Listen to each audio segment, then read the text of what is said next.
Работа с новостями в эпоху новых медиа, современные тренды и видеоформаты, секреты ведения новостного телеграм-канала, искусственный интеллект в работе журналиста, особенности съемки на камеру и смартфон. Все это вошло в двухдневную программу школы «Арти» для слушателей в Абхазии. Здесь собрались журналисты, блогеры, студенты медиаспециальностей, все, кому интересна медиасфера.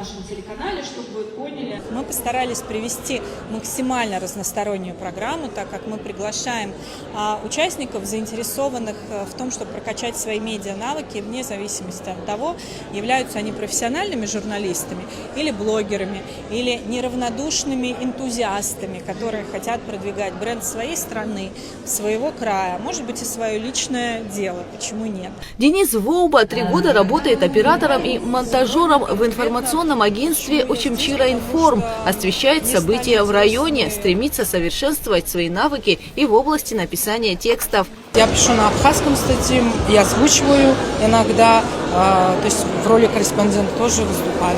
Вот мне больше всего запомнилось то, как нужно правильно подавать новость, правильно писать тексты.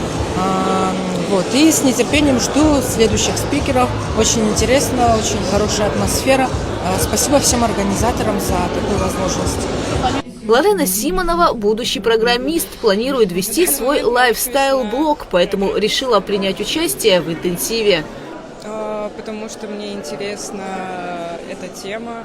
Я на данный момент не занимаюсь блогерством, но хочу начать развиваться в этой сфере. Мне понравилось, что не просто рассказывают лекции, а делятся именно опытом, реальные кейсы.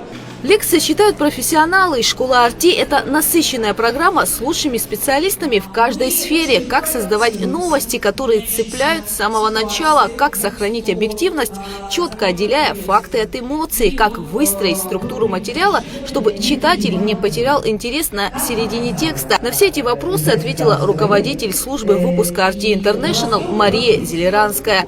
Она поделилась приемами создания динамичного и современного новостного контента, отметив активность и профессионализм абхазской аудитории. Вопросы от абхазских журналистов поступают самые разные и заставляют задуматься.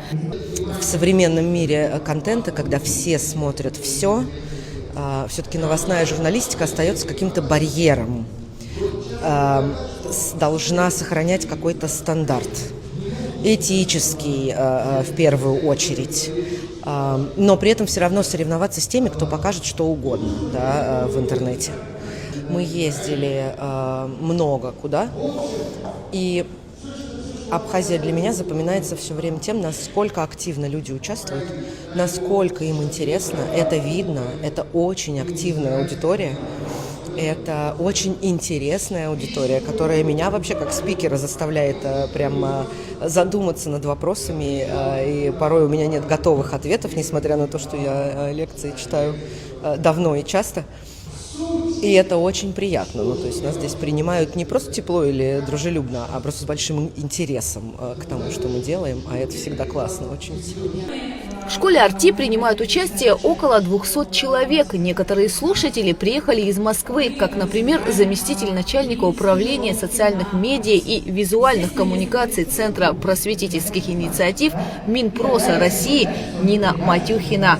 Мы можем слушать огромное количество спикеров, мы можем смотреть огромное количество лекций, но только когда мы взаимодействуем друг с другом, мы учимся друг у друга, потому что каждый друг другу учитель, это важно. И, безусловно, тот опыт, который мы можем сейчас перенять, даже, возможно, какой-то инсайт, возможно, какая-то мысль, которая была очевидна, но в то же время не очевидна для многих, она поможет построить и классные сюжеты. Первый день интенсива прошел в Сухуме, второй состоится в Гагре. И там, по словам организаторов, слушателей ждет много интересного, в том числе и сюрпризы. Гугу Цавардания, Камила Джопо, Абхазское телевидение.